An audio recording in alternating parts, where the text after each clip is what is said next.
আসসালামু আলাইকুম। স্বাগতম জানাচ্ছি সবাইকে আরো একটি নতুন ভিডিওতে স্বাগতম।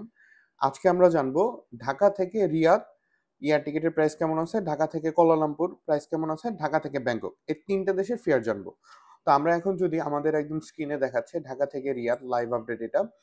এই মাসের ৩০ তারিখ যারা টিকিট নিতে চাচ্ছেন ঢাকা থেকে রিয়াদ, সেটা হচ্ছে এখন বর্তমান জাজিরা এয়ারলাইন্সের টিকিট রয়েছে। এগুলোর ট্রানজিট থাকে নরমালি। জাজিরা এয়ারলাইন্সে নরমালি ৩ থেকে ৪ ঘন্টার একটা ট্রানজিট দিয়ে টিকিটটি হয়। এই টিকিটটি যারা নিতে যাচ্ছেন তাদের ফেয়ার পড়বে ৭৫,০০০ করে। এই টিকিটটি আমাদের কাছে আপনারা সংগ্রহ করতে পারবেন। আর যারা খুঁজছেন যে না আরো কমে প্রয়োজন, তারা যদি ডেট আগে পিছিয়ে করেন সেক্ষেত্রে কমতে পারে বা তুলনামূলকভাবে বাড়তেও পারে। আমরা যে ফেয়ারটি বলছি এই ফেয়ারটি যে এটাই থাকবে তার কোনো গ্যারান্টি নেই, কারণ যে কোনো এয়ারলাইন্স যে কোনো সময় ফেয়ার আপ ডাউন করে। তো যারা এরকম ফেয়ারের ভিতরে নিতে চাচ্ছেন তারা আমাদের সাথে দ্রুত যোগাযোগ করতে পারেন। এখন যদি আমরা দেখি ঢাকা থেকে কুয়ালালামপুর, এখন আমরা দেখব ঢাকা থেকে কুয়ালালামপুরের ৩০ তারিখের ফেয়ার, এই মাসের ৩০ তারিখ।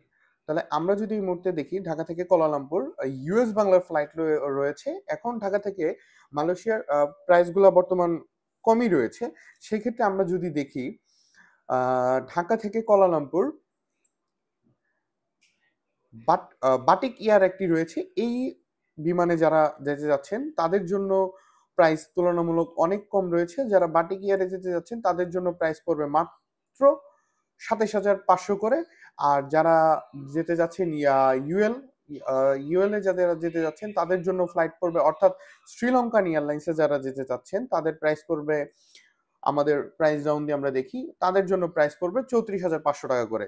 আর যারা বলছেন যে না আমাদের নিজস্ব এয়ারলাইন্সে যাব, তাদের জন্য পড়বে আমাদের নিজস্ব ইউএস বাংলা এয়ারলাইন্স, বাংলাদেশের এয়ারলাইন্স, এগুলো পড়বে 45,০০০ করে। তার মানে আমাদের নিজস্ব এয়ারলাইন্সে কিন্তু প্রাইস বেশি, কিন্তু বিমান বাংলাদেশ আছে ৩৭,০০০, থাই এয়ারলাইন্সে আছে ৩৮,০০০।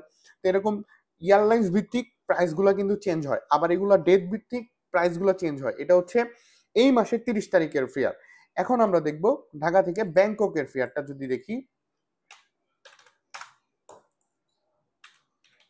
ঢাকা থেকে ব্যাংকক ৩০ তারিখ, সবগুলো আমরা ৩০ তারিখ দেখছি।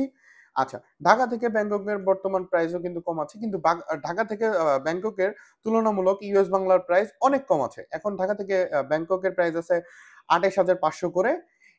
ইউএস বাংলা এয়ারলাইন্স, বিমান বাংলাদেশ আছে ২৮,৬০০ করে।